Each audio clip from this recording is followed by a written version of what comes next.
untuk melatih supaya mengembangkan kecerdasan emosinya atau lebih pada pembentukan karakter. Sesuai dengan judul yaitu love versus control. Pada dasarnya kita sebagai orang tua dalam pola asuh itu pada dasarnya kita hanya mengendalikan love dan control. Tapi mungkin Bapak Ibu pernah ya mendengar yang namanya pola asuh otoriter, pola asuh permisif, pola asuh demokratis kayak gitu ya.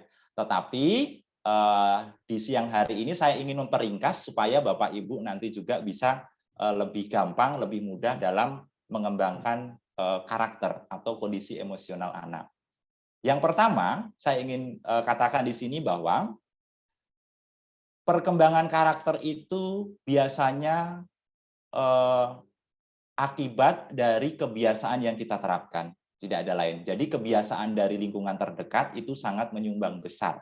Jadi peran pola asuh kita sebagai orang tua dari kebiasaan-kebiasaan yang kita tanamkan ke anak ini yang nanti akan mengembangkan karakter pada anak. Dan juga nanti justru juga akan timbul karakter, manifestasi perilaku, dan kemudian di sini ada yang namanya tipologi emosi, tipologi perilaku, kayak gitu. Nah, kalau sebagai contoh saya mengambil sampel seperti ini Bapak Ibu. Ini untuk ini ya, untuk lebih pada perkembangan karakter. Kalau misalnya di sini love, love itu apa Bapak Ibu? Kasih sayang. Love itu adalah cinta, kasih sayang kita ke anak. Yang kedua adalah kontrol. Nah, ini pola asuh ya Bapak Ibu. Nanti bisa Bapak Ibu juga praktekkan di rumah. Dalam pola asuh kita hanya mengendalikan sebenarnya love dan kontrol. Love itu adalah kasih sayang, kontrol itu adalah di sini kita memberikan kontrol, memberikan pengertian, yang suka marah-marah itu juga masuknya ke kontrol. Kekhawatiran yang biasanya terlalu berlebih. Kalau saya mau tanya di sini Bapak Ibu, ini hanya sharing saja. Kalau kasih sayang kita besar, juga kontrol kita ketat, kasih sayangnya tinggi, love-nya tinggi, kontrolnya ketat, manifestasi perilaku yang tampak nanti akan jadi seperti apa? Ada yang bisa ikut bantu saya? Ketika love-nya tinggi, kontrolnya tinggi, manifestasi perilaku yang tampak nanti jadi seperti apa? Anaknya nanti tipologi emosinya seperti apa? Manja, Pak. Manja. Baik, ada lagi? Agresif, Pak. Agresif. Ada lagi? Defensif. Defensif. Ada lagi? Pasif, Pak. Pasif. Baik. Ya, supaya lebih singkat, saya juga ini ya. Semuanya nilainya 95. Tapi sisakan saya untuk menyimpulkan ya. 100-nya tetap untuk saya. Jadi gini Bapak Ibu, ketika kita memberikan kasih sayang terlalu berlebih ke anak, juga didasari dengan kontrol yang ketat, manifestasi perilaku yang tampak nanti anaknya akan jadi tergantung. Kurang lebih seperti itu. Tetapi ketika kita memberikan kontrol yang terlalu berlebih, tapi kasih sayang kurang, mohon maaf, ini biasanya diderita oleh anak-anak pertama yang sudah punya adik. Karena biasanya anak pertama ini kontrol dari orang tuanya terlalu berlebih, kasih sayang dipangkas 75% untuk dialihkan ke adiknya. Berarti kalau misalnya kontrolnya yang berlebih, kasih sayang kurang, itu biasanya manifestasi perilaku yang tampak anaknya akan defensif.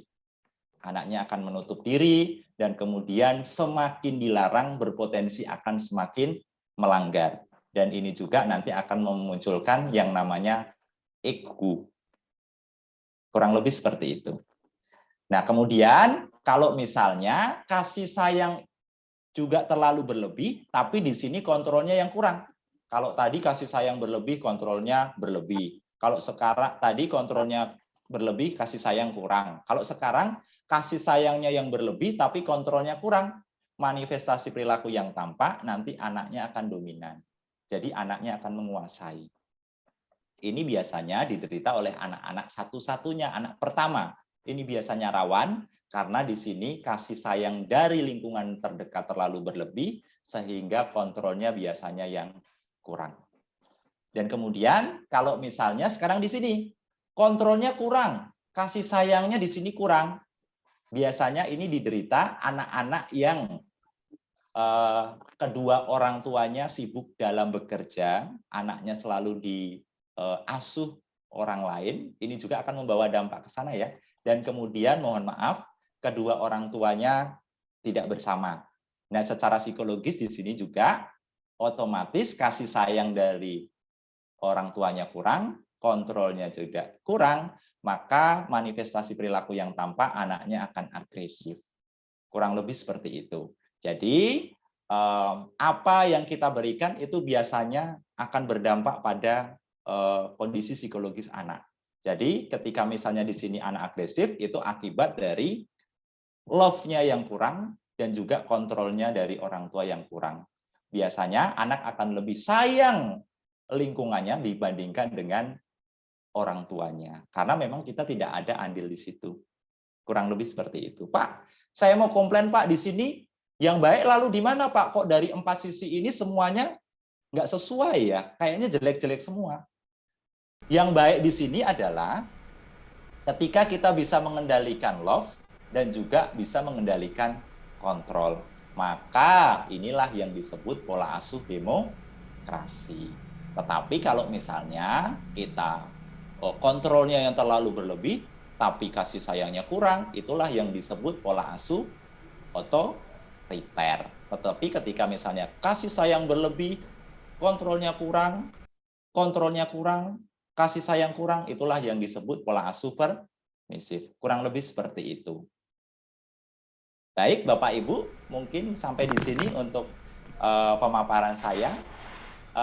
Saya mohon maaf ketika dalam menyampaikan ini ketika misalnya kurang ya, karena memang durasinya dibatasi 30 menit, sehingga mungkin ini menjadi sedikit gambaran bagi Bapak Ibu untuk memberikan pendampingan secara psikologis untuk putra-putrinya supaya lebih karakter anak itu bisa terbentuk dengan memperbaiki dari sisi pola asuhnya. Terima kasih dari saya, mungkin cukup, Bapak. Terima kasih. Terima kasih Bapak atas pemaparan yang sudah diberikan. Bapak Ibu sekalian, kalau ada pertanyaan untuk Bapak Giarno, untuk sementara ditulis saja di chat, nanti ada kesempatan untuk menanggapi di akhir pertemuan. Selanjutnya kita akan mendengarkan bersama pemaparan yang kedua yang akan diberikan oleh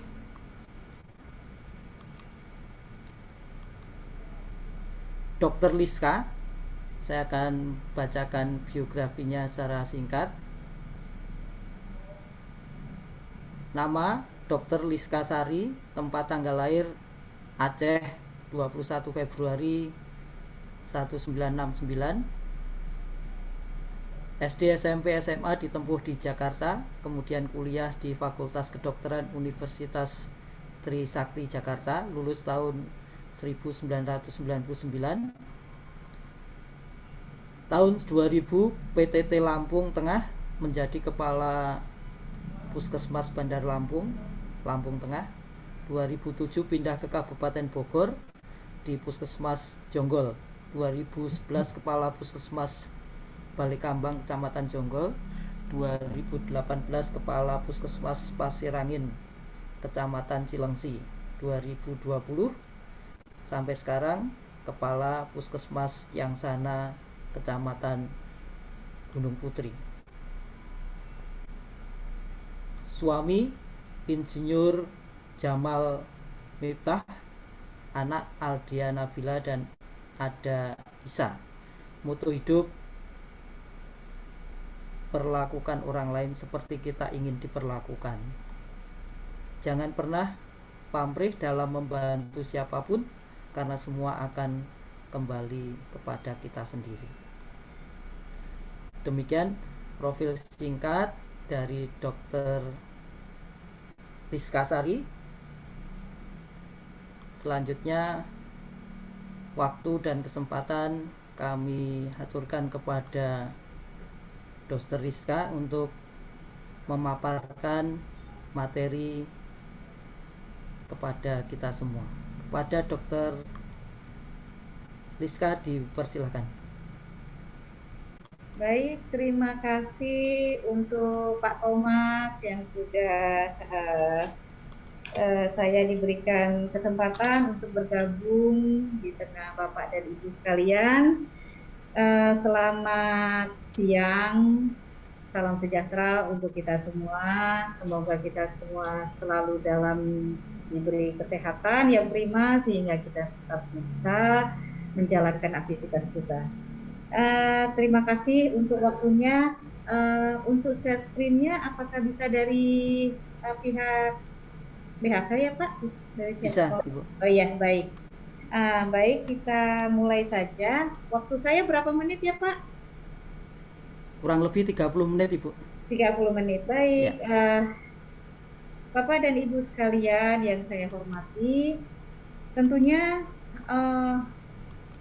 berapa minggu inilah ya, akhir-akhir dari bulan Januari lah, kita sudah banyak melihat, mendengar bahwa kasus COVID-19 ini mulai naik lagi ya. Dan yang kita dengar adalah bahwa varian saat ini adalah Omikron. Dan kita juga pastinya Bapak dan Ibu sekalian juga sering mendengar, oh ternyata ada varian baru namanya Omikron dan ya lebih rendah ya, lebih rendah infeksiusnya dibandingkan dengan yang lalu Delta. Nah, bisa saja ya, ini bisa saja terjadi. Mungkin saja yang pertama karena virus COVID ini terus saja dia bermutasi, sehingga ini adalah mutasi varian yang baru yang ke-15 namanya Omicron. Kemudian bisa jadi kenapa kok mungkin infeksinya itu lebih rendah ya. Itu bisa ya kemungkinannya karena sebagian dari penduduk kita atau penduduk dunia juga sudah dilakukan vaksinasi ya, vaksinasi bahkan sudah lebih dari 50% ya, bahkan sudah ada yang booster juga ya. Nah ini tentunya suatu, kalau bisa dibilang ya suatu keberuntungan ya kalau kita semuanya ini sudah divaksin, sehingga diharapkan bagi penderita yang memang terkena virus ini tidak sampai berakibat fatal seperti halnya virus-virus yang lalu ya, yang varian Delta tentunya. Nah, kenapa sih kok bisa ya? Karena kemarin sudah melandai, kok sekarang ada lagi gitu ya? Ya bisa saja karena mungkin kita sudah agak longgar ya dalam protokol kesehatan. Sudah banyak melakukan kumpul-kumpul juga ya. Mungkin sudah banyak juga yang tidak aware lagi, tidak memakai masker dengan baik lagi ya. Sudah tidak rajin cuci tangan lagi ya. Kemudian sudah melakukan pertemuan-pertemuan offline ya, kadang berada di dalam satu ruangan gitu ya. Ruangan cukup tertutup. Nah ya, jadi tentu saja penularan itu tentu bisa saja terjadi lagi ya. Nah, baiklah, nanti saya akan paparkan juga sedikit ya tentang Omicron ini, dan juga bagaimana nanti ketika bila mana ada anak-anak atau warga yang terpapar virus COVID bisa melapor ke puskesmas lewat hotline puskesmas. Baik, kita mulai saja. Ini bisa lewat aja, Pak. Ya ini ya. Untuk kasus COVID-19 varian Omicron ya, yaitu pada tanggal 14 Januari 2022, itu Indonesia telah melaporkan 644 kasus varian Omicron yang sebagian besar merupakan pelaku perjalanan dari luar negeri, yaitu 529 kasus. Sedangkan kasus lainnya ada 115 merupakan transmisi lokal yang yang terjadi di Indonesia. Jadi awalnya memang para pelaku perjalanan luar negeri ya, kemudian ada yang dari transmisi lokal. Kemudian jumlah total pasien yang sudah terkonfirmasi Omikron yaitu sampai tanggal 26 Januari, ya ini update-nya tanggal 26 Januari, berjumlah 1.988 dan dari jumlah itu yang sudah sembuh atau selesai dirawat sejumlah 765. Total pasien pernah dirawat sejak awal kasus Omikron pada Desember 2021 sebanyak 854 pasien dengan rincian pasien asimptomatik. Asimptomatik itu artinya pasien tidak bergejala ya, tidak bergejala atau yang dulu kita sering menyebutnya OTG ya. 461, kemudian gejala ringan ya, ringan nih maksudnya ya, bukan jaringan. 334 pasien dan gejala sedang dan berat itu 59 pasien. Baik, next. Nah, ini apa sih Omikron? Ya, Omikron itu kita kenal ya, namanya D11529 ya. Namanya diambil dari huruf ke-15 alfabet Yunani ya. Kemudian pertama kali dikenal itu di Afrika Selatan ya. Jadi banyak waktu itu penyerangnya adalah warga Afrika Selatan itu dari WHO ya. Kemudian ya merupakan kategori tertinggi bagi varian virus COVID-19 ya, terkait gejala, penularan, resiko, menginfeksi ulang ya. Jadi bisa menginfeksi ulang dan mempengaruhi kinerja vaksin. Jadi Omikron ini bisa aja kena ke orang-orang yang sudah divaksin juga bisa ya. Kemudian kena ke orang yang sudah pernah kena COVID bisa juga ya. Gitu. Baik, next. Ya ini ya, jadi dia merupakan salah satu mutasi virus corona ya. Varian Omikron memiliki tingkat mutasi yang tinggi sehingga bisa berdampak terhadap karakteristik virus, termasuk tingkat penularan virus dan keparahan penyakit yang ditimbulkan. Varian Omikron lebih beresiko menyebabkan infeksi berulang dibandingkan dengan varian lainnya yaitu Delta. Lanjut. Ciri-ciri Omikron ya. Omikron ini memicu gejala ringan seperti flu biasa, batuk, dan demam dengan tingkat penularan yang cepat. Jadi orang dengan gejala Omikron ini seperti orang yang kena flu ya. Jadi badan itu lebih ke yang nggak enak banget itu ya, rasa badan itu kayak dipukul-pukul, kayak tulangnya kayak sakit gitu ya. Seperti kita kena flu ya. Kemudian biasanya ada pileknya ya kan, kalau flu itu batuk ya dan demam ya. Nah, tapi bisa juga tidak. Jadi gejalanya tuh bisa ada yang ringan ya, bisa sedang dan bisa juga berat ya. Nah, tingkat perawatan di rumah sakit itu lebih rendah ya, begitupun tingkat keparahannya juga lebih rendah. Sehingga pasien yang masuk ke rumah sakit itu lebih sedikit daripada pasien yang melaksanakan isolasi mandiri. Ini data yang kami dapat yang terbaru. Lanjut.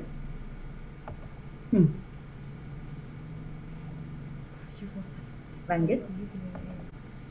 Ya, ini ya varian Omikron. Varian Delta umumnya pasien akan mengalami hilang rasa dan tidak bisa mencium bau ya. Sedangkan Omikron ini tidak ya, atau ada tapi sangat ringan ya. Misalnya itu juga mungkin disebabkan karena mungkin pileknya ya. Masalah yang biasanya berkaitan dengan gangguan fungsi paru-paru yang biasanya kita dapat di Delta ya, ini jarang juga terinfeksi pada Omikron kecuali yang mungkin ada komorbid ya. Awalnya memang ada komorbid, ada penyakit paru-parunya atau ada penyakit lainnya yang berat. Lanjut. Nah, ini pencegahan ya. Pencegahan sebenarnya ya sama saja seperti pencegahan kita COVID pada umumnya ya. Memakai masker dengan benar ya. Tidak memakai masker itu tidak pakai maskernya di dagu aja, tapi juga menutupi hidung, mulut sampai ke dagu. Nah, kemudian kita tetap menjaga jarak minimal 1 meter. Mencuci tangan yang paling bagus ya dengan sabun dan air yang mengalir, tapi bila tidak ada atau di tempat-tempat tertentu itu bisa kita memakai sementara hand sanitizer. Menghindari kerumunan dan juga ruangan yang berventilasi buruk, mengurangi mobilitas ya, jadi sebaiknya tidak melakukan perjalanan dulu bila tidak sangat mendesak. Di rumah aja dan isolasi mandiri jika kontak erat atau merasa kurang sehat ya. Jadi bisa nih, bisa kontak erat, atau kita merasa ada kontak erat, kita melakukan isolasi, atau kita misalnya merasa kurang sehat, ya. Kalau merasa kurang sehat, ya isolasi juga, gitu ya. Tutupi hidung dan mulut saat batuk dan bersin, ya, dengan tisu atau dengan siku lengan. Kemudian hindari menyentuh mata, hidung, dan mulut. Bersihkan dan lakukan desinfeksi pada area atau permukaan benda-benda yang sering disentuh orang lain. Dan hal ini juga udah sering rasanya kita melakukan itu dulu ya, Bapak Ibu sekalian.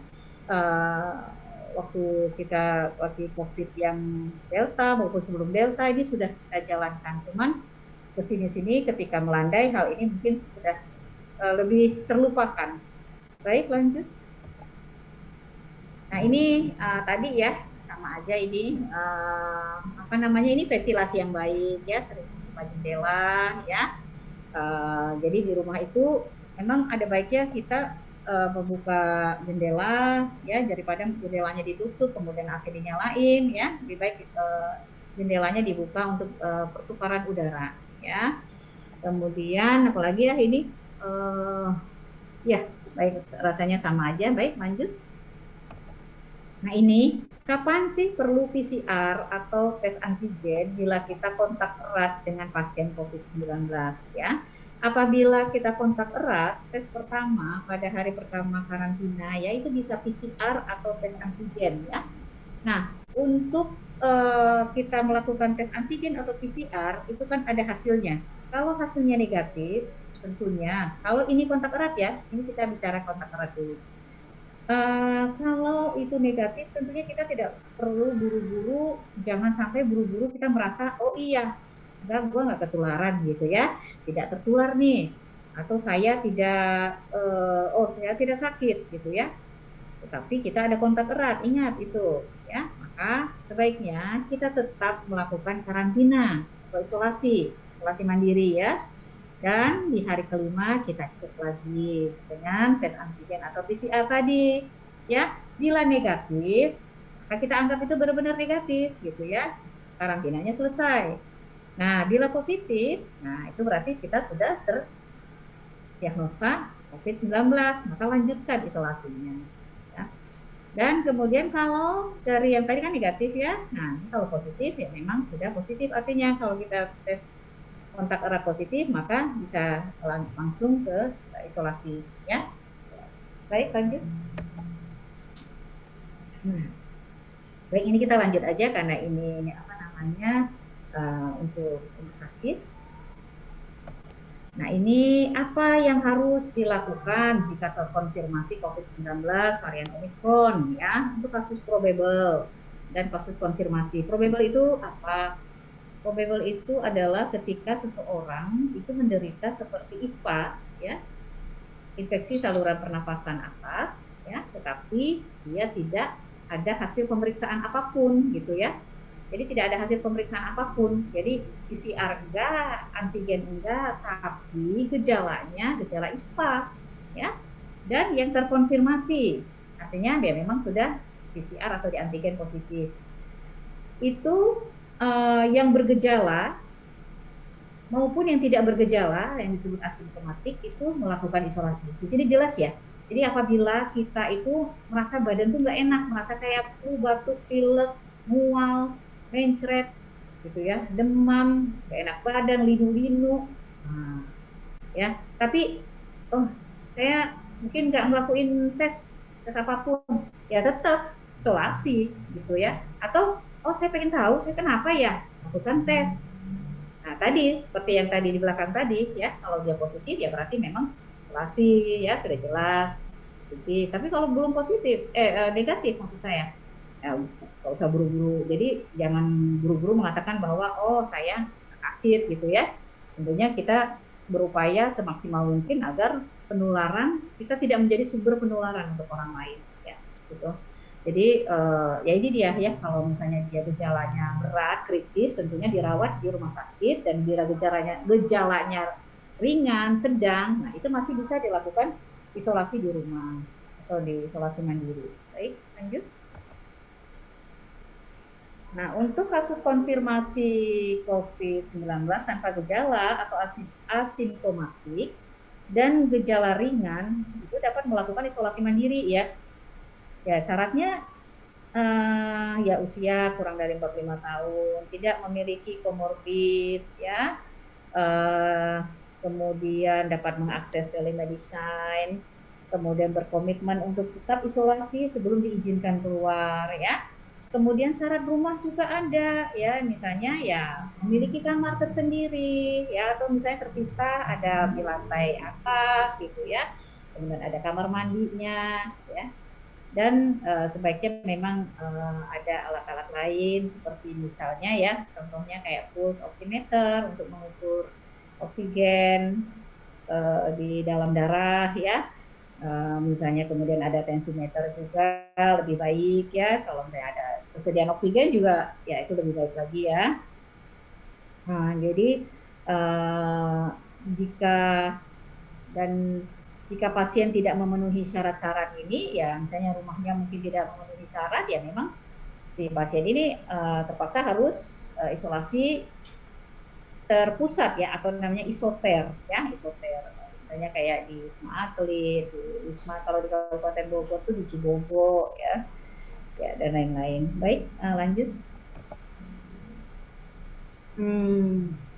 Baik, ini tidak perlu ya. Baik, lanjut.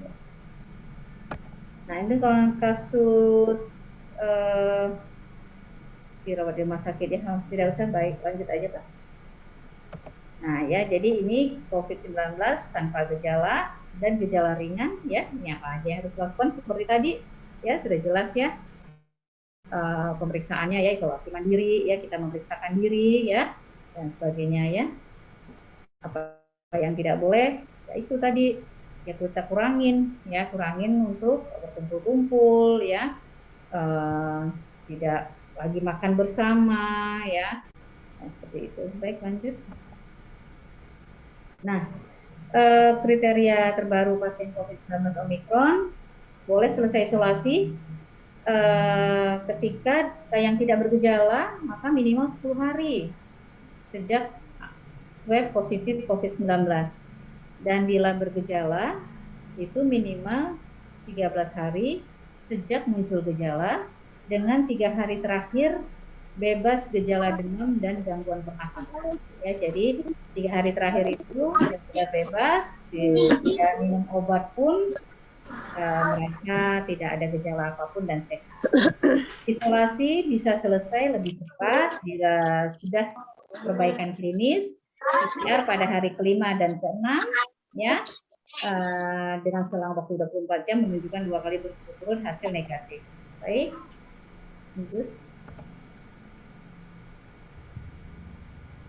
Nah ya, seperti yang saya jelaskan tadi ya, angka kematian dan kesakitan itu sangat rendah ya, 5 kali lebih rendah ya ketika kita sudah divaksin ya, 25 kali lebih rendah ketika seseorang itu sudah mendapatkan booster vaksin. Baik, lanjut. Nah, ya, jadi cegah penyebaran varian Omikron dengan tetap disiplin protokol kesehatan dan vaksinasi COVID-19 dosis lengkap.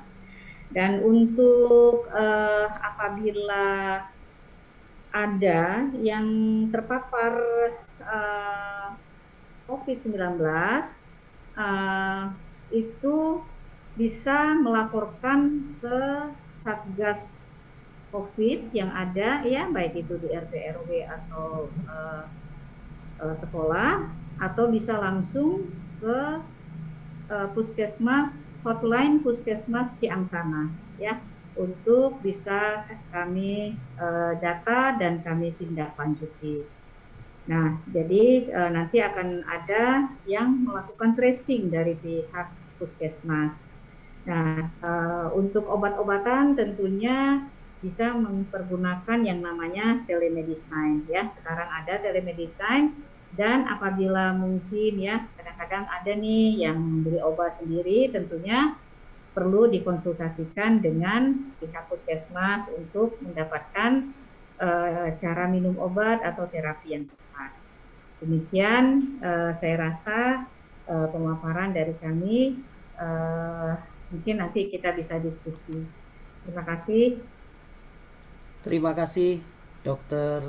Rizka Sari yang sudah memaparkan banyak hal informasi berkaitan dengan informasi terkini tentang varian Omikron. Bapak Ibu nanti bisa menuliskan di chat seandainya ada pertanyaan yang akan disampaikan. Selanjutnya untuk acara berikutnya ada informasi tentang SOP PTMT, ini pembelajaran tatap muka terbatas SD Bunda Ati Kudus Kota Wisata yang akan dibawakan oleh Pak Winarto dan Pak Yadi. Kepada Pak Win atau Pak Yadi dipersilahkan. Terima kasih.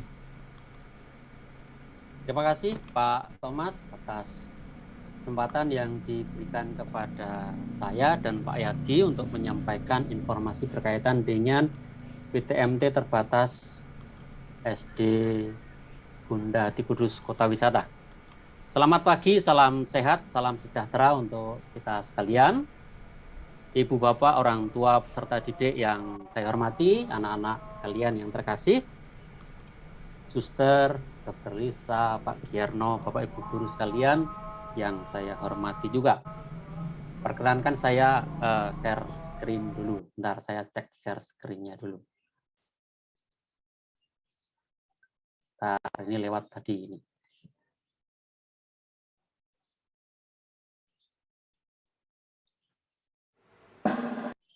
Ya, saya. Oke, Ibu Bapak sekalian yang terkasih, setelah sekian lama, hampir 2 tahun kita mengalami bersama pembelajaran jarak jauh, dan pembelajaran jarak jauh itu dirasa oleh pihak-pihak yang berkepentingan, terlebih dari Kementerian Pendidikan, itu disikapi dan diberikan beberapa kebijakan. Akhirnya kita sampai kepada penyesuaian-penyesuaian yang ada. Jadi PJJ yang sudah berlangsung kurang lebih hampir 2 tahun ini sudah ditangani mulai dari surat edaran Mendikbud nomor 4 tahun 2020 dan seterusnya, kemudian ini dengan SKB-nya, dengan penyesuaian yang ada, sampai pada penyesuaian yang ketiga di bulan April, Desember 2021. Mengapa ada penyesuaian-penyesuaian ini? Tentunya dalam rangka untuk kembali melihat seperti tadi disampaikan oleh Pak Giyarno, bahwa dalam masa PJJ itu ada banyak permasalahan. Mungkin ada yang tadi disebutkan anak terlalu santai atau pembelajaran dirasa kurang efektif, ya. Ada beberapa permasalahan. Ini saya kutip dari beberapa sumber yang menyebutkan bahwa PJJ yang kelamaan bisa membuat angka putus sekolah itu menjadi naik. Kemudian juga ada kesulitan pendampingan orang tua seperti tadi disampaikan, ketika orang tua tidak mendampingi anak-anaknya, kemudian anak-anaknya bersikap santai dalam melaksanakan PJJ sehingga motivasi belajarnya pun juga berkurang di sini. Termasuk juga ada penurunan kemampuan siswa, atau kemudian yang ini bahasa yang terakhir adanya loss learning. Loss learning termasuk di dalamnya penurunan kemampuan siswa, tetapi juga tadi yang termasuk juga disebutkan oleh Pak Giyarno bahwa dalam loss learning, ini contoh sederhananya bahwa orang tua mengambil alih peran dari anak. Jadi tanggung jawab anak karena orang tuanya sudah bingung mau mendampingi seperti apa, kemudian orang tua mempermudah dengan mengambil alih tugas anak. Nah, hal ini membuat perlunya untuk anak-anak segera mengikuti PTM. Nah, itu dipikirkan oleh dari pihak yang berwenang, yaitu dari kementerian, dengan adanya SKB dan kita sampai pada penyesuaian yang keempat, yaitu bahwa BHK sudah melaksanakan tatap muka terbatas mulai tanggal berapa Januari kemarin. Tahap 1, tahap 2 sudah dilaksanakan dan nanti akan sampai pada tahap yang ketiga. Dengan adanya berbagai permasalahan itu, maka perlu untuk kemudian kita mengadakan tatap muka. Nah, selain itu dari pihak Satgas Penanganan COVID Kecamatan Gunung Putri juga sudah memberikan izin kepada pihak sekolah BHK, ya. Jadi SK Satgas COVID Kecamatan Gunung Putri yang tertanggal 18 Oktober 2021 memberikan izin kepada sekolah BHK untuk mengadakan tatap muka. Nah, kalau tahap 1, tahap 2 sudah dilalui, kemudian menyusul penyesuaian SKB 4 Menteri Pembelajaran di masa pandemi. Ini ada di bulan Januari kemarin, tanggal 3. Nah, ini yang akan kita lakukan. Apa sih yang ada di dalam penyesuaian SKB 4 Menteri ini? Nah, SKB ini penyesuaian yang keempat, ya, penyesuaian yang keempat. Didukung oleh Surat Edaran Dinas Pendidikan Bogor yang tertanggal 10 Januari 2022 tentang pelaksanaan pembelajaran pada masa pemberlakuan pembatasan kegiatan masyarakat level 2 di lingkungan Dinas Pendidikan Kabupaten Bogor. Apa yang ditekankan di sana? Yaitu 1, mulai Januari 2022 semua satuan pendidikan pada level 1, 2, 3 PPKM wajib melaksanakan PTM terbatas. Pemda tidak boleh melarang PTM terbatas bagi yang memenuhi kriteria dan tidak boleh menambahkan kriteria yang lebih berat.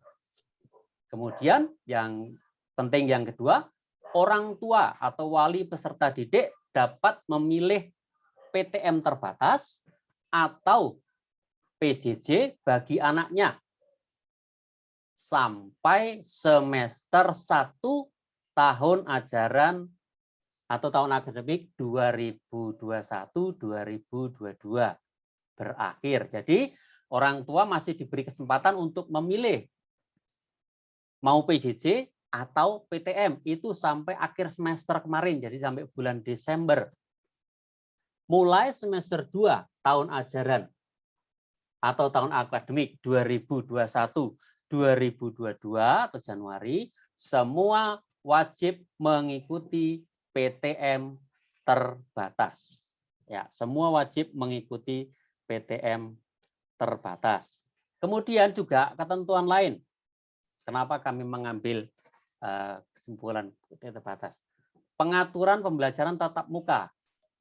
Ini kriteria kategori sekolah, kondisi daerah, vaksinasi lansia di tingkat kabupaten, kapasitas dan frekuensi. Bapak Ibu sekalian, BHK ada di kategori B, kondisi daerah level PPKM level 2. Ya, vaksinasi dosis 2 PTK, sebenarnya ini sudah mencapai 100%. Ya, sudah mencapai 100%. Kalau yang ini, vaksinasi lansia sudah lebih dari 50%.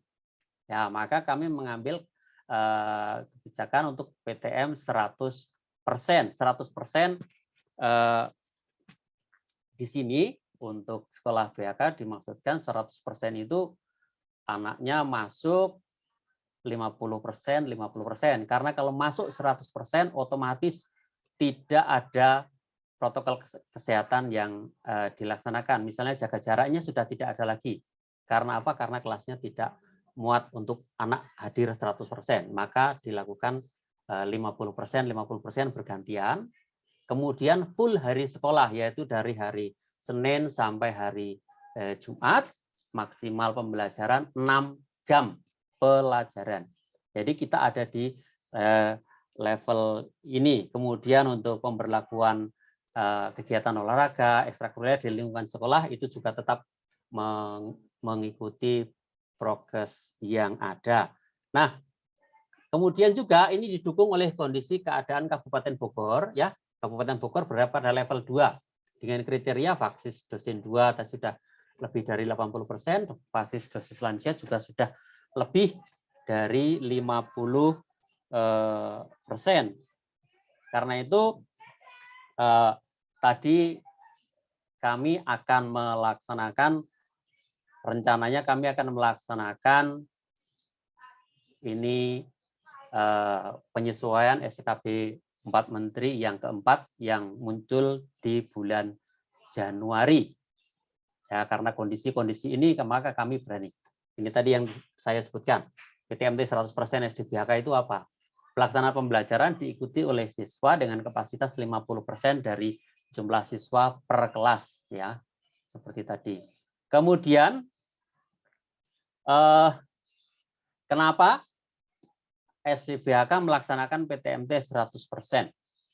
Karena jumlah PTK, ya, kami semua sudah tervaksin 100%, artinya dosis 2 sudah diterima, dan sekarang sudah mulai lagi untuk booster, sudah beberapa dari kami di vaksin booster, dari 53 orang ini, dosis 2 sudah lengkap semua. Kemudian jumlah siswa yang telah tervaksin sudah lebih dari 90%. Ini data diambil beberapa minggu kemarin, dan hanya beberapa yang belum vaksin, dan akan nanti diadakan vaksin yang kedua. Vaksin yang kedua akan dilaksanakan di sekolah kerjasama dengan Puskesmas yang sana, yaitu tanggal 9, 10, 11 Februari. Kemudian kami merasa bahwa PTMT tahap 1 dan tahap 2 juga sudah terlaksana dengan baik, dan puji Tuhan sampai sekarang anak-anak dalam keadaan sehat, meskipun pelaksanaannya masih ada yang perlu dibenahi, masih ada yang perlu dikoreksi. Nah, sampai sekarang tidak ada siswa yang terkonfirmasi positif COVID selama PTMT berlangsung, artinya yang terkena di sekolah. Oke, akan tetapi Bapak Ibu sekalian, akan tetapi melihat, mengingat keadaan kondisi Indonesia, ya, yang seperti disampaikan tadi oleh Ibu Dokter, bahwa kasus COVID itu makin meningkat. Maka dari kementerian mengeluarkan diskresi SKB 4 Menteri tentang panduan penyelenggaraan pembelajaran di masa pandemi. Diskresi, ya, diskresi satu kebijakan yang dikeluarkan oleh yang berwenang atas peraturan yang sedang berlangsung. Ya, jadi peraturan yang sedang berlangsung kan penyesuaian keempat SKB 4 Menteri yang muncul di bulan Januari. Seperti tadi, poin penting untuk berkaitan dengan PTM tadi sudah saya sampaikan, itu berlangsung. Tetapi dalam kondisi darurat, maka dari kementerian mengeluarkan surat edaran yang berisi diskresi pelaksanaan keputusan bersama 4 Menteri tentang panduan penyelenggaraan pembelajaran di masa pandemi COVID-19. Tidak akan saya bacakan semua isi dari surat edaran ini, tapi yang poin penting untuk kita cermati dengan melihat kondisi yang seperti ini, maka dari kementerian surat edaran itu disebutkan bahwa pembelajaran tatap muka atau PTM terbatas dapat dilaksanakan dengan jumlah peserta 50% dari kapasitas ruang kelas pada satuan pendidikan yang berada di daerah dengan pemberlakuan pembatasan kegiatan masyarakat atau PPKM level 2. Ini kondisi kita di Kabupaten Bogor, termasuk kita di sekolah BHK masih. Ya, jadi pemberlakuan 50% kapasitas ruang kelas seperti tadi disebutkan. Poin yang penting berikutnya adalah orang tua atau wali peserta didik diberikan pilihan untuk mengizinkan anaknya mengikuti PTM terbatas atau pembelajaran jarak jauh. Ini diskresinya, Bapak Ibu sekalian. Karena pada aturan yang berlaku, yaitu penyesuaian keempat SKB 4 Menteri itu, disebutkan tadi di awal bahwa sampai di akhir semester 1 tahun ini, orang tua diberikan kesempatan untuk memilih mau PJJ atau PTM. Kemudian masuk semester 2, mulai Januari, peserta didik wajib untuk mengikuti PTM. Nah, dengan berjalannya waktu, kemudian melihat kondisi situasi yang terjadi, maka keluarlah surat edaran berkaitan dengan diskresi ini, maka orang tua atau wali peserta didik diberikan pilihan untuk mengizinkan anaknya mengikuti PTM terbatas atau pembelajaran jarak jauh. Itu berkaitan dengan diskresi yang ada. Dengan demikian, kami mengambil kesimpulan begini. Berdasarkan penyesuaian SKB 4 Menteri, ya, mulai dari yang pertama, kemudian sampai yang ketiga ini, mulai bulan April sampai Desember 2021. Kemudian yang kedua, surat keputusan Satgas COVID-19 Kecamatan Gunung Putri tertanggal 18 Oktober tentang pelaksanaan pembelajaran tatap muka terbatas di SDS Bunda Ati Kudus Kota Wisata. Berdasarkan 3 penyesuaian SKB 4 Menteri tentang pembelajaran di masa pandemi nomor sekian, tertanggal 23 Desember 2021, lalu diumumkan tanggal 3 Januari 2022, berdasarkan surat edaran Dinas Pendidikan Kabupaten Bogor nomor sekian-sekian tentang pelaksanaan pembelajaran masa pemberlakuan kegiatan masyarakat level 2 tertanggal 10 Januari 2022. Berdasarkan surat edaran Kemendikbudristek nomor 2 tahun 2022 tentang diskresi pelaksanaan keputusan bersama 4 Menteri tentang panduan penyelenggaraan pembelajaran di masa pandemi tertanggal 2 Februari 2022. Berdasarkan surat edaran Yayasan Esti Dharma nomor 13 dan seterusnya tertanggal 27 Januari 2021 tentang SOP penanganan COVID-TBHK, maka kami memutuskan SDBHK mengambil kebijakan begini. Rencana pelaksanaan PTMT 100% SDS Bunda Ati Kudus Kota Wisata. Kami masih akan melaksanakan PTMT tahap ketiga. Tahap ketiga itu melaksanakan instruksi yang mana? Yaitu melaksanakan instruksi penyesuaian tahap yang ketiga. Jadi masih berlaku untuk anak mengikuti PTMT 1 minggu 1 kali. Ya, jadi seminggu sekali yang akan dilaksanakan mulai nanti tanggal 9 Februari dengan jadwal yang nanti akan diinfokan.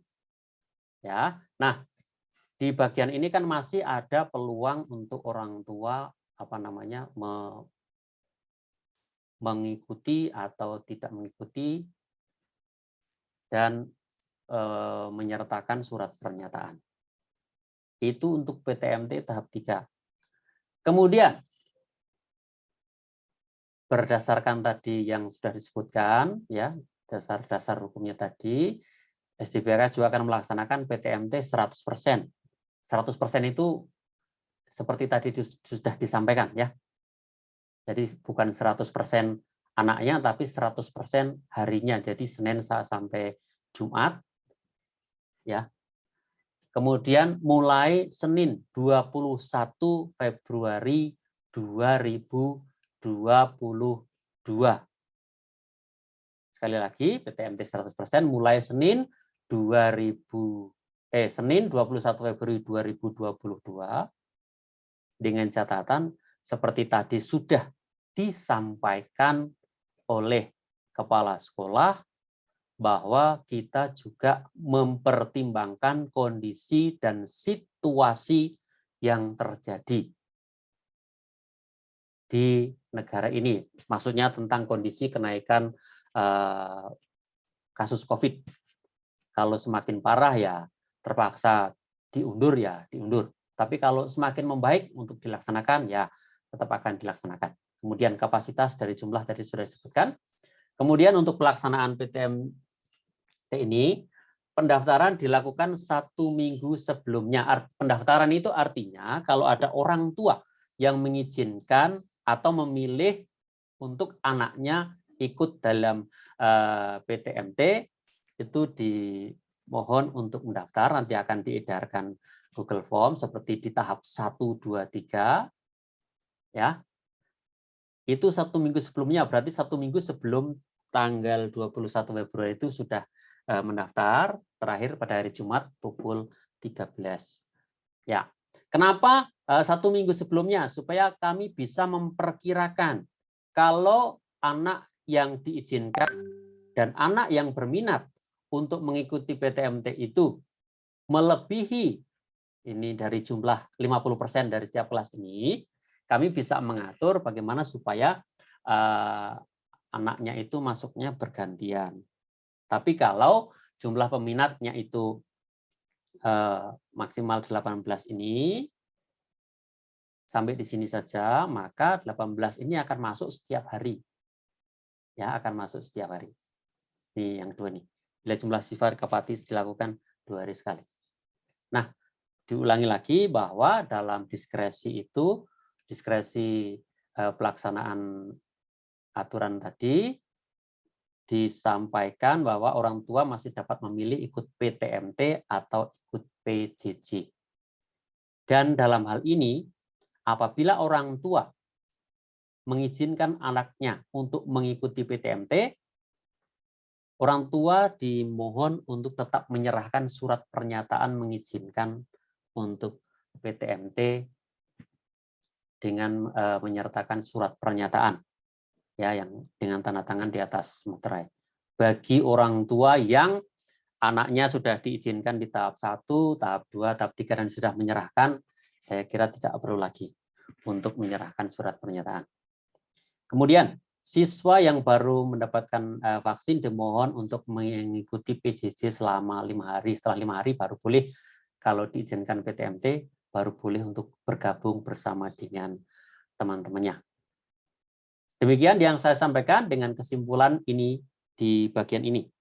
Ya, jadi ada hal penting di bagian ini sebagai kesimpulan dari dinamika pelaksanaan PTMT di sekolah BHK. Nah, karena PTMT itu akan tetap berlangsung ya dalam kondisi ya kecuali nanti seperti hari-hari ini PTMT di stop karena ada kasus. Nah, tapi ketika dalam situasi PTMT bisa berjalan, kami akan menerapkan SOP yang harus diperhatikan. Berikut ini akan disampaikan SOP atau regulasi untuk anak ketika masuk ke sekolah mengikuti PTMT. Pak Yati, dipersilakan melanjutkan.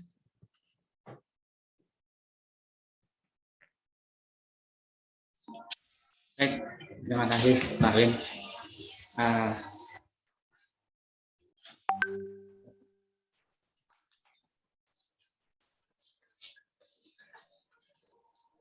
Selamat siang, Bapak, Ibu, Pak.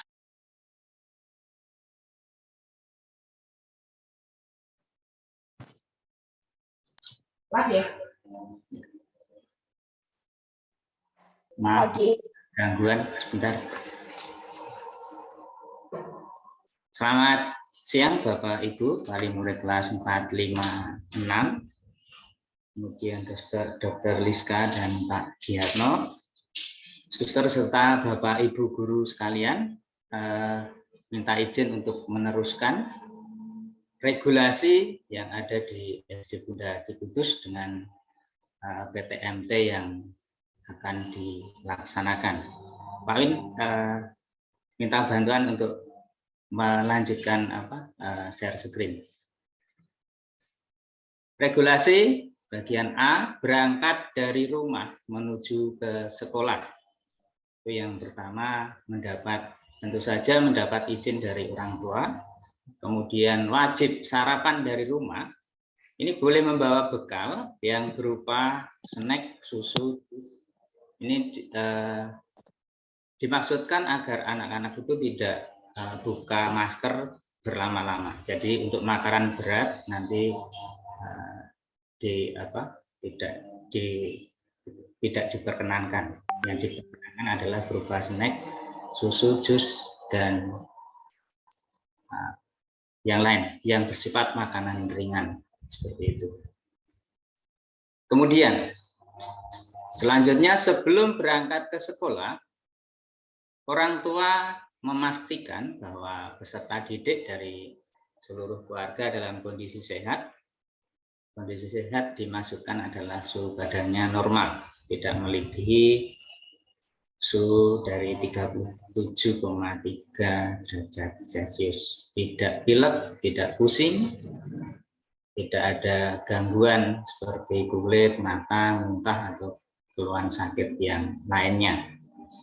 Kemudian siswa peserta didik dan tenaga kependidikan ini nanti wajib mengisi self assessment yang nanti akan dibagikan oleh wali kelas masing-masing.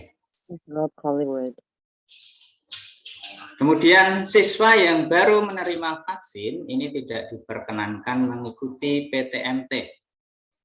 Nah, ini diberikan waktu selama 5 hari untuk PJJ dari rumah masing-masing.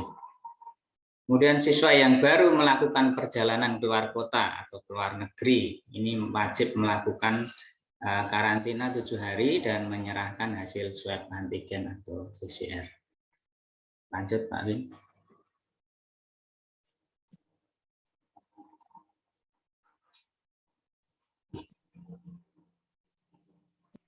Selanjutnya, orang tua ini memastikan peserta didik ini masuk sesuai dengan jadwalnya.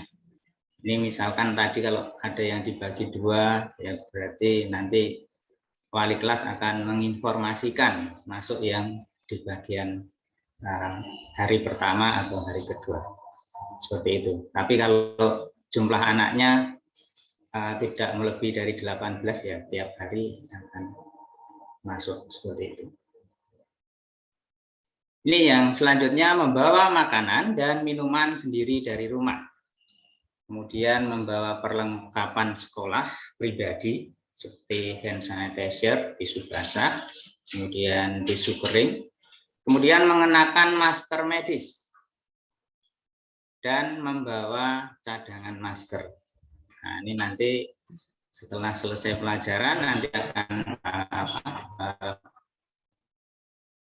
mengganti masker, ya, anak-anak akan mengganti masker, kemudian baru diperkenankan pulang.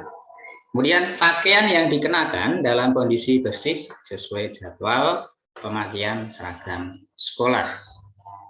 Rambut ditata rapi untuk siswa putra, rambut dipotong dan tidak menutupi telinga. Siswa-siswi diperbolehkan menggunakan angkutan umum dengan catatan menerapkan protokol kesehatan, yaitu dari rumah menuju ke sekolah dan sebaliknya. Regulasi yang B, regulasi saat tiba di sekolah. Yang pertama, pengantar itu berhenti di lokasi yang ditentukan atau parkiran sekolah. Kemudian menunggu proses pemeriksaan siswa-siswi selama cek suhu tubuh dan memastikan bahwa putra-putrinya itu lolos pemeriksaan suhu tubuh dan bisa masuk di kawasan sekolah. Nah, bagi siswa yang suhunya di atas 37,3 derajat Celcius dinyatakan tidak lolos. Kemudian akan dikembalikan ke orang tua atau pengantar untuk pulang ke rumah dan belajar dari rumah. Kemudian bagi siswa yang lolos pemeriksaan suhu tubuh penggunaan masker, ini kemudian melakukan registrasi. seperti yang sudah dilakukan di PTM 1 dan PTM 2. Kemudian sampai di gerbang SD itu wajib untuk cuci tangan. Apabila menggunakan jaket dan tiba di halaman sekolah, itu harus dimasukkan ke dalam tas masing-masing siswa. Jadi nanti jaketnya dimasukkan ke dalam tas. Selanjutnya, orang tua atau pengantar ini dilarang menunggu di area sekolah selama peserta didik belajar. Ini untuk menghindari adanya kerumunan. Kemudian untuk pintu masuk siswa yang nanti mengikuti PTM diatur oleh petugas piket. Nah, untuk kelas 5 dan 6 ini masuknya melalui gerbang SD, jadi gerbang utama. Kemudian untuk kelas 1 dan 2 ini nanti masuknya melalui ruang tari. Untuk kelas 3 dan 4 nasi udah ada di itu ya, melalui Bunda Maria. Jadi patung Bunda Maria yang ada di dekat lapangan voli. Kemudian jika hujan, nah ini jika hujan, siswa-siswi dapat masuk melewat gerbang SD. Nah, ini dipusatkan di gerbang SD dan nanti akan dipandu oleh petugas. Nah, kendaraan pengantar ini diperbolehkan masuk di lapangan upacara. Kemudian untuk menuju ruang kelas ini tetap memperhatikan jaga jarak dan tidak menyentuh benda yang di sekitar seperti mungkin pegangan tangga, dinding, pagar, dan lain sebagainya.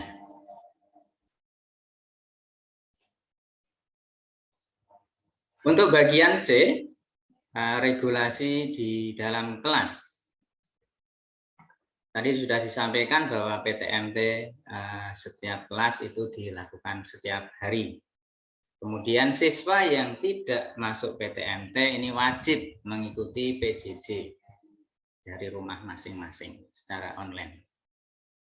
PTMT dan PJJ akan dimulai nanti kalau PTMT itu mulai pukul 8, kemudian berakhir pukul 11.15. Nanti ada istirahat 15 menit, tapi tetap di dalam kelas. Tadi berhubungan dengan makan tadi, makan yang cepat, kemudian langsung menggunakan masker lagi. Nanti akan ditunggui oleh Bapak Ibu Guru, wali kelas masing-masing. Selanjutnya, siswa tetap memakai masker di dalam pembelajaran berlangsung. Nah, ini setelah istirahat dapat mengganti masker, kemudian masker ini nanti akan ditempatkan di tempat sampah yang khusus untuk masker. Selama pembelajaran, siswa juga dituntut untuk menggunakan masker serta menerapkan jaga jarak. Siswa dapat berkomunikasi dengan guru dan teman itu dari tempat duduknya masing-masing. Semua perlengkapan belajar yang dibawa oleh siswa itu dibawa dari rumah dan diletakkan di meja masing-masing. Nah, ini tidak diperkenankan untuk pinjam-meminjam. Lanjut. Masih regulasi di dalam kelas. Untuk materi dan penugasan tetap melalui Google Classroom. Selama berada di lingkungan sekolah, siswa-siswi tidak diperkenankan untuk berkunjung ke perpustakaan atau ke ruang guru atau ke gor, gazebo, laboratorium, ruang komputer atau ruang tata usaha. Kemudian siswa-siswi yang akan ke toilet atau kamar mandi juga diatur secara bergantian. dengan pengawasan petugas. Siswa-siswi tetap berada di dalam kelas, ini saat istirahat pada pukul 10 sampai 10.15 dan selalu didampingi oleh wali kelas masing-masing. Kemudian jika saat mengikuti pembelajaran siswa merasa kurang sehat, maka siswa akan ditangani oleh petugas di UKS dan nanti orang tua akan dihubungi untuk penjemputan. Nah, langkah berikutnya adalah orang tua dianjurkan untuk melakukan swab antigen. Kemudian jika siswa terkonfirmasi positif, akan dilakukan langkah-langkah sesuai SOP yang dari yayasan. Nah, selanjutnya menjelang pulang sekolah, ini anak-anak akan diukur suhunya oleh guru dan dilakukan pencatatan. Kemudian anak-anak ini nanti akan keluar kelas dengan tetap menerapkan protokol kesehatan dan menunggu giliran untuk dipanggil ke penjemputan. Lanjut. Nah, untuk para penjemput, ini dimohon untuk tetap menerapkan protokol kesehatan. Nah, pada saat anak-anak pulang, penjemput menunggu di lapangan utama. Nanti akan disiapkan tanda, jadi sesuai tanda atau tempat yang ditentukan. Nanti ada kelas-kelasnya, nanti Bapak Ibu yang menjemput silakan menjemput sesuai dengan tandanya, kelas berapa. Kemudian setelah melakukan penjemputan, diharapkan segera keluar dari kompleks sekolah. Ini untuk apa? Supaya tidak terjadi kerumunan juga. Nah, untuk waktu penjemputan ini dibagi menjadi dua kelas. Kelas 1 dan kelas 2, ini nanti untuk penjemputan itu antara pukul 11.15 sampai dengan 11.25. Kemudian untuk kelas 3 dan 4 itu dari pukul 11.25 sampai dengan 11.35. Dilanjutkan dengan kelas 5 dan 6 yaitu dari pukul 11.35 sampai dengan 11.45.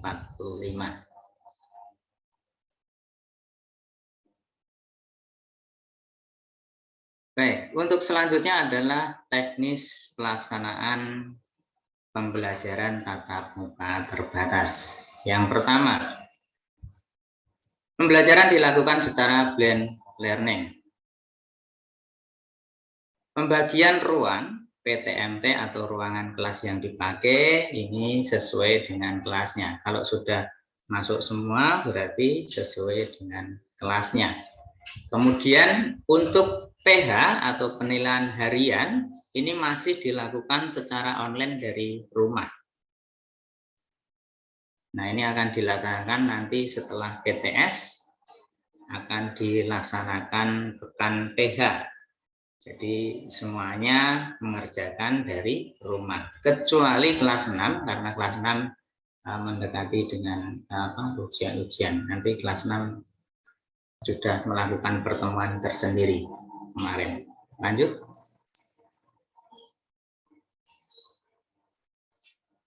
Baik, untuk selanjutnya adalah kegiatan ekstrakurikuler. Nah, kegiatan ekstrakurikuler ini ada beberapa ekstrakurikuler. Untuk pramuka dari kelas 1 sampai dengan kelas 5 tetap di hari Kamis dan diberikan juga kepada anak yang PJJ. Kemudian yang kedua melukis. Melukis itu untuk kelas 1, 2 tetapi yang mengikuti saja ya, ini di hari Senin. Ini diberikan juga kepada anak-anak yang PJJ. Kemudian yang Ekstra yang ketiga studi komik, ini kelas 3 sampai 5. Ini bagi yang ikut juga, ini dilaksanakan pada hari Selasa, diberikan kepada anak yang PJJ. Kemudian ada komuni pertama. Komuni pertama ini pesertanya adalah kelas 4 yang beragama Katolik. Harinya itu di hari Rabu, kemudian diberikan kepada anak yang sudah terdaftar. Kemudian yang kelima ini ada katekumen. Nah, katekumen ini diberikan siswa dari kelas 1 sampai 6 yang kemarin sudah mendaftar, kemudian terakhir itu tanggal 4 kemarin. Ya. Ini akan dilaksanakan tiap hari Rabu.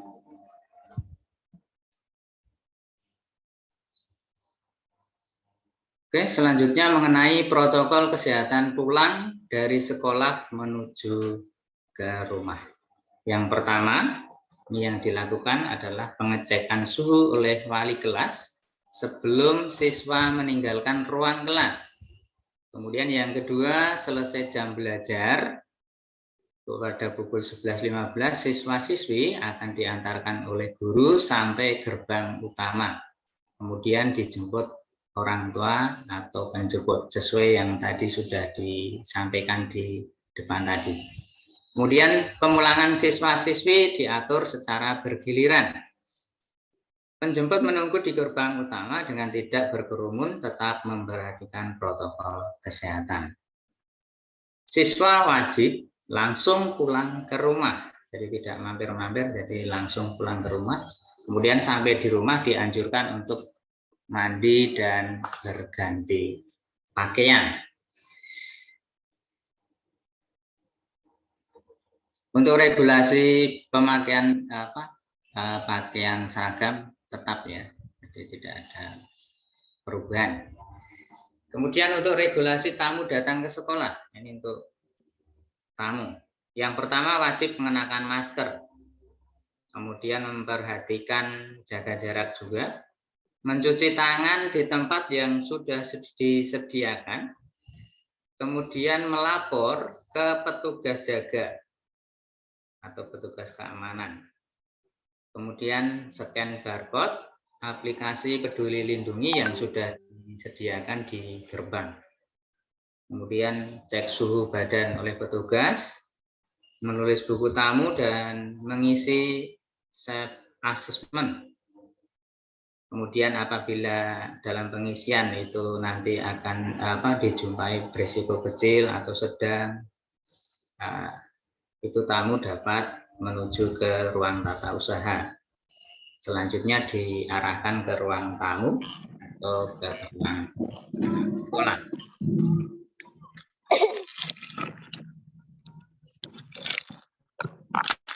Selanjutnya adalah SOP mengenai penanganan COVID-19. Jika siswa terkonfirmasi positif COVID-19, yang pertama ini wali kelas menerima laporan dari orang tua atau orang tua murid yang punya keluarga dalam satu rumah itu terkonfirmasi positif, dan nanti melaporkan ke tim Satgas Unit. Nah, ini tim Satgas Unit ini selanjutnya nanti akan berkoordinasi dengan kepala sekolah dan yayasan. Yang kedua, wali kelas dan tim Satgas Unit dalam waktu 1x24 jam akan segera membuat catatan kronologis terkait dengan kehadiran PTMT atau kegiatan lain di sekolah. Kemudian melakukan tracing dengan mendata kontak erat dengan siswa yang terkonfirmasi positif, atau guru, siswa sekelas, atau siswa yang lain di luar kelas yang berinteraksi pada saat hari terakhir di sekolah. Lanjut, Pak.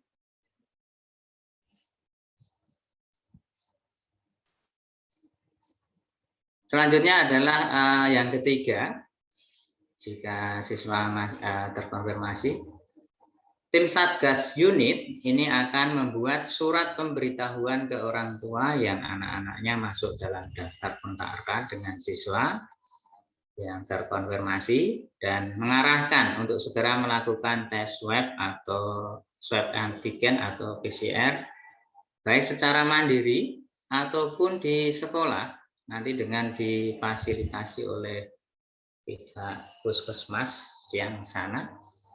Kemudian jika melakukan tes PCR secara mandiri, maka orang tua wajib melaporkan hasilnya kepada wali kelas. Untuk selanjutnya nanti akan diteruskan ke tim Satgas dan yayasan. Jika melakukan tesnya di sekolah dengan difasilitasi puskesmas, maka tes akan dilaksanakan 5 hari setelah kontak terakhir dengan siswa yang terkonfirmasi positif. Dan hasil nanti akan diinformasikan ke orang tua itu melalui pihak sekolah. Yang keempat, tim Satgas Unit ini membuat surat pemberitahuan ke puskesmas. Dalam hal ini adalah puskesmas yang sana. Ini formatnya terlampir dengan menyertakan hasil tes PCR siswa yang bersangkutan, foto KK siswa yang bersangkutan, kemudian nomor telepon orang tua siswa yang bersangkutan. Nah, surat tersebut itu diserahkan ke yayasan untuk ditindaklanjuti oleh pihak puskesmas. Yang kelima, tim Satgas Unit ini mendata siapa saja kontak erat yang akan tes PCR secara mandiri dan yang tes PCR dengan puskesmas. Bagi kontak erat yang akan tes PCR dengan puskesmas, maka tim Satgas menyerahkan data ke yayasan untuk selanjutnya ditindaklanjuti oleh pihak dari puskesmas.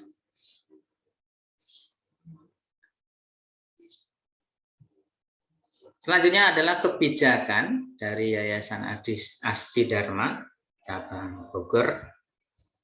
Ini menimbang SOP dari dinas terkait dan kebijakan yayasan, maka jika didapati ada guru atau karyawan atau siswa terkonfirmasi positif, maka kegiatan PTM terbatas di unit TK, SD, SMP, SMA itu akan dialihkan ke pembelajaran jarak jauh. Minimal 1 sampai dengan 7 hari. Ini tergantung dari kronologis kasus dan situasi kondisi saat kejadian. Nah, kebijakan ini tentunya dengan mempertimbangkan aturan dan situasi kondisi selanjutnya. Jika ada perubahan akan kebijakan ini, maka akan diinformasikan selanjutnya. Begitu Bapak Ibu yang dapat kami sampaikan tadi dari pemaparan Pak Win dan saya. Terima kasih atas perhatiannya. Waktu saya kembalikan ke Mas. Terima kasih. Terima kasih Pak Yadi dan Pak Win yang sudah memberikan penjelasan kepada kita semua berkaitan dengan SOP kalau nanti dilaksanakan pembelajaran tatap muka secara terbatas di SD BHK. Tentu saja ini adalah pertemuan yang semoga menjadi pencerahan bagi Bapak Ibu semua bagaimana mendampingi anak-anak kita dalam belajar. Tentu kami memahami bahwa setiap keluarga tentu saja memiliki situasi yang berbeda satu dengan yang lain. Maka dalam hal ini sekolah berusaha membuat SOP yang harus Bapak Ibu sikapi sebagai suatu usaha yang baik. Jangan sampai kemudian pandemi yang sudah kita lalui selama 2 tahun ini kemudian berakibat yang kurang baik terhadap pendampingan anak-anak kita. Tapi sekali lagi, semua yang kami buat ini tentu perlu dukungan dari Bapak Ibu semua. Bapak Ibu memiliki situasi yang berbeda satu dengan yang lain, maka Bapak Ibulah yang kemudian bisa mengerti lebih banyak apa yang harus Bapak Ibu lakukan untuk mendampingi anak-anak. Kami sekolah akan berusaha memfasilitasi sebaik-baiknya, baik itu anak-anak yang sudah tidak mulai konsentrasi lagi belajar di rumah, maka kami juga siapkan jalan keluar supaya bisa ikut PTM di sekolah dengan protokol kesehatan yang kami usahakan. Tapi kalau Bapak Ibu merasa di rumah akan sementara ini akan lebih baik pelajaran buat anak-anak dengan PJJ, silahkan itu menjadi pertimbangan masing-masing. Terima kasih Bapak Ibu yang sudah terlibat aktif dalam pertemuan kali ini. Banyak sekali pertanyaan dan tanggapan dari Bapak Ibu semua. Mungkin secara garis besar kami memberi kesempatan kepada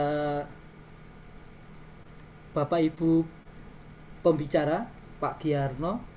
Yang pertama mungkin akan ada tanggapan dari banyak pertanyaan yang ada. Secara garis besar saja, banyak sekali ini. Silakan Pak Giarno, terima kasih. Baik, terima kasih Bapak Ibu. Tadi sudah kita dengarkan untuk SOP yang sudah disampaikan sekolah dalam memberikan pembelajaran nanti putra-putrinya selanjutnya. Itu tergantung dari Bapak Ibu semua. Pada intinya, apakah secara psikologis pandemi ini sangat mempengaruhi dalam perkembangan secara psikologis maupun motivasi belajar? Iya, pasti sangat mempengaruhi. Nah, oleh sebab itu, maka kita sebagai orang tua harus juga bisa bekerja sama dengan sekolah sehingga menciptakan suasana belajar yang baik, entah itu dari daring, entah itu PTM, nanti bila itu memang benar-benar dilaksanakan, kita saling mensupport, saling memberikan dukungan satu sama lain, supaya bisa terjadi satu pendidikan yang mungkin nanti akan juga memberikan dampak secara psikologis untuk putra-putrinya. Mungkin ada pertanyaan? Bapak, silakan. Ada yang di chat, kolom chat ya? Coba satu-satu ya. Bisa bantu saya Pak untuk kolom chatnya Pak? Di tempat saya tidak bisa besar ya. Ada yang ingin bertanya?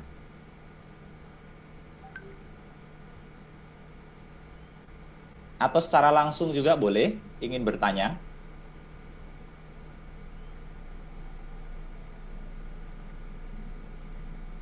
Mungkin Bapak Ibu Guru bisa bantu untuk memberikan beberapa pertanyaan penting yang belum terjawab di chat, bisa di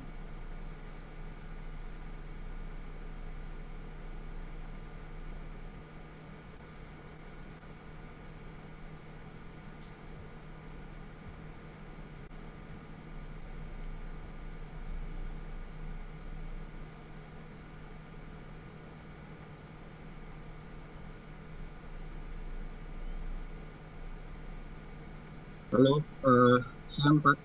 Suara saya kedengaran nggak ya? Nama saya Rian. Ya, selamat siang Pak. Selamat siang Iya, Pak Rian, silakan. Kebetulan saya punya anak 2 dua anak itu masih SD, satu kelas 5 dan satu kelas 4. Dan selama mereka PJJ ini saya ngikutin, kebetulan saya dan istri juga sangat concern ya dengan adanya perubahan. Saya yakin tidak ada satu orang pun di dunia ini yang sudah mengantisipasi efek dari COVID.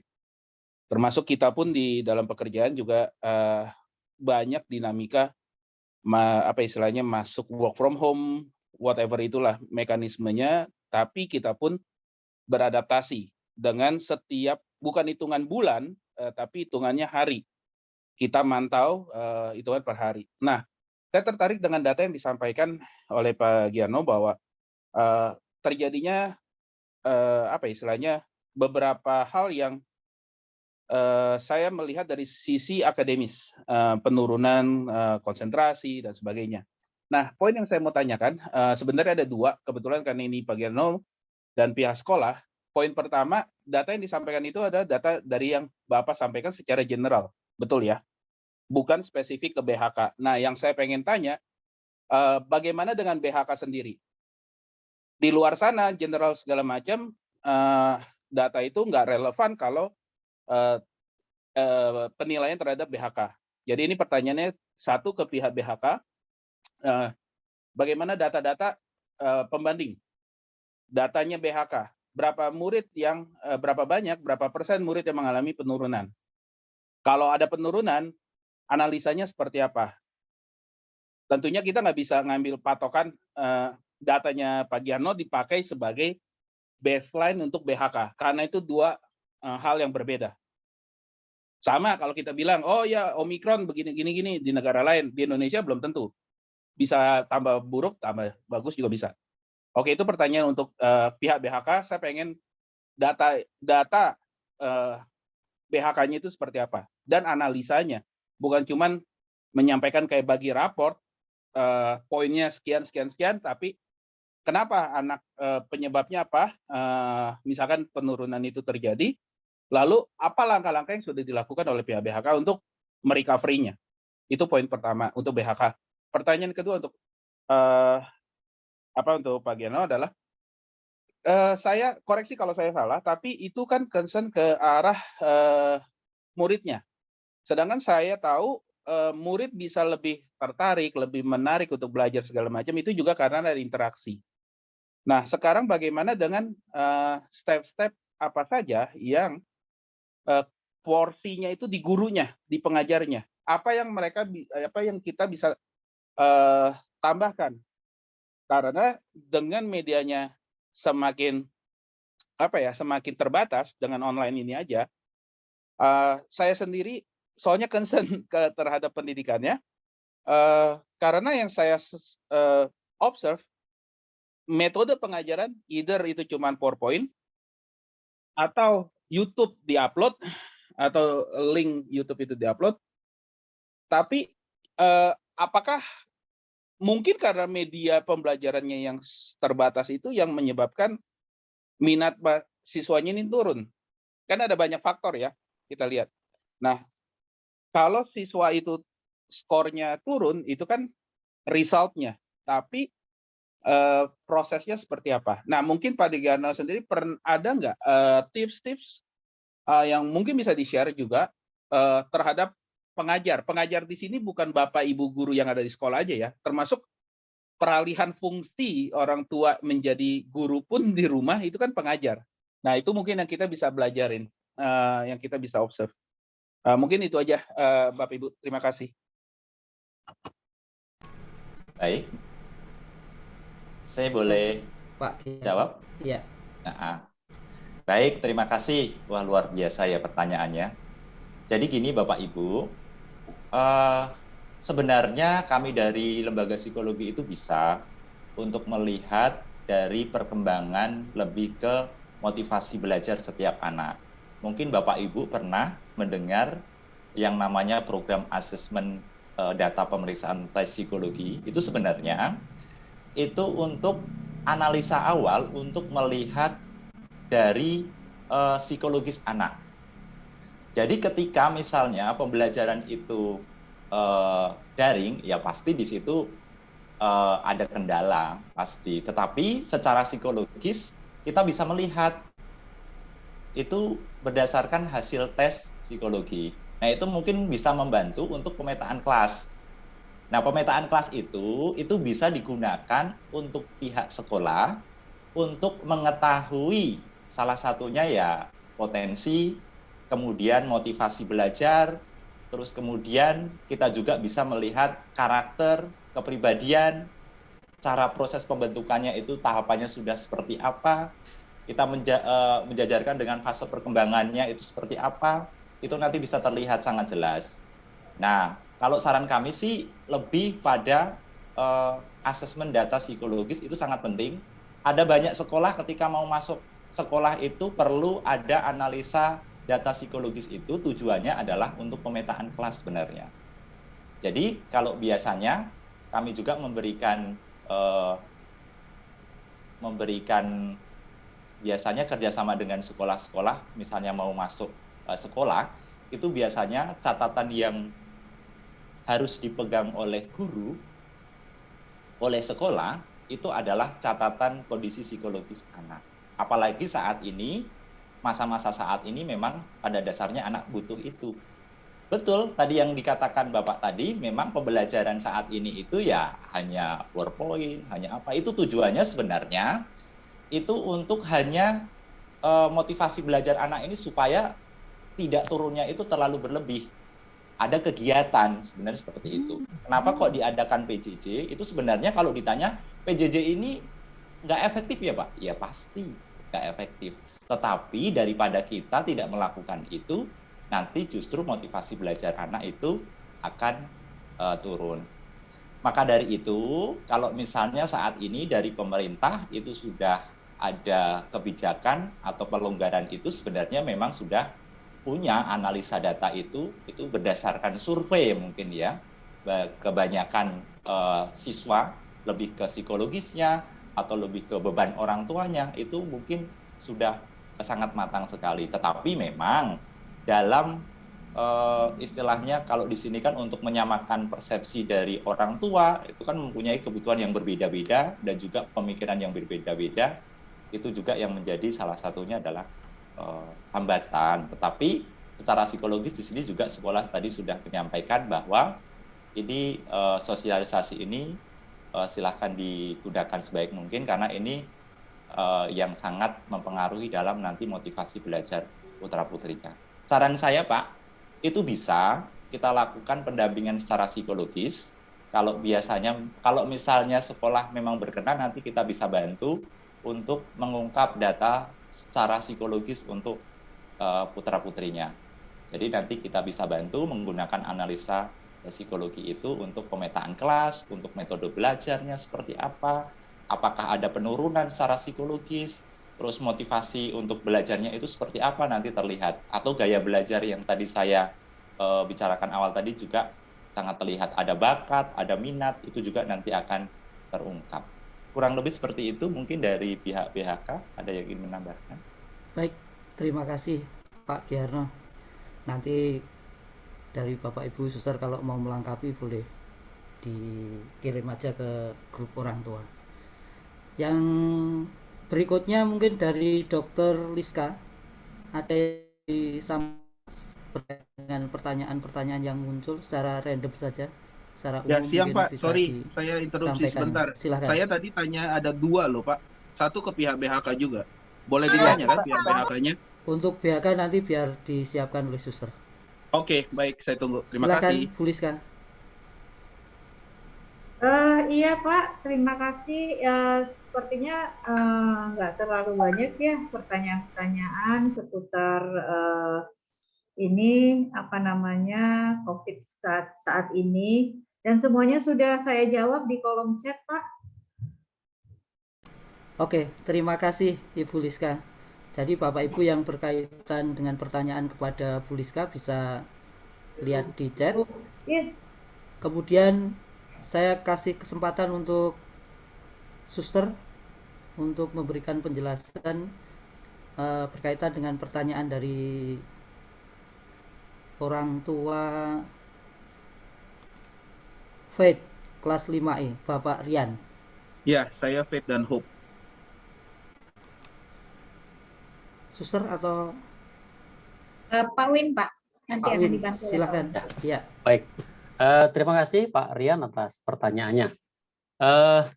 Jujur saja bahwa untuk data mengenai berapa banyak anak yang mengalami penurunan itu kalau di PHK ini tadi saya juga berbicara hanya melihat dari yang secara umum, secara global, tapi secara khusus dari PHK sendiri kami belum pernah mengadakan survei. Yang kami lihat itu begini, di tahun pertama kemarin itu memang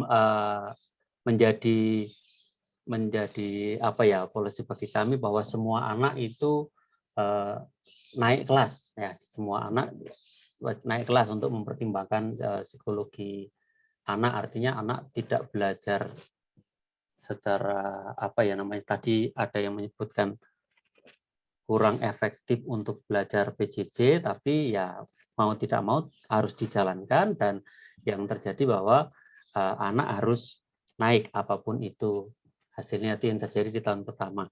Kemudian yang kedua, pernah di ya ini maaf ya Pak ya, ini kesan ya Pak ya. Karena kita pernah juga offline, jadi kita melihat kemampuan anak. Jadi kemampuan anak itu ya boleh dikatakan perlu belajar banyak, perlu lebih banyak belajar. Tapi ketika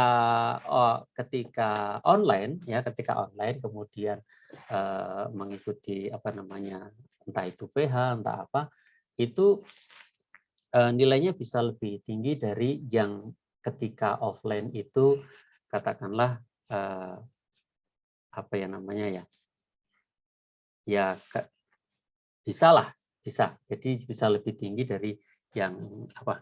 Nah kemudian kalau melihat itu memang sepertinya ini anak lebih cocok online atau apa dan lain sebagainya, tapi dari situ kami kemudian juga melihat juga pengalaman beberapa yang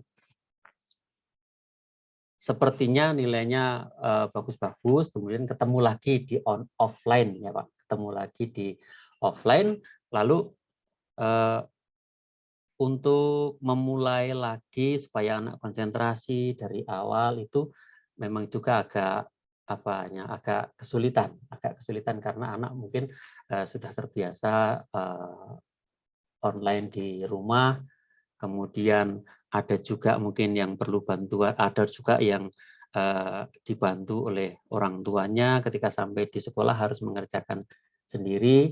Nah, itu kesan-kesan yang muncul dari kami. Bapak, mohon maaf, ini kami bukan survei yang ini ya, tapi kesan-kesan dari yang pernah kami jumpai.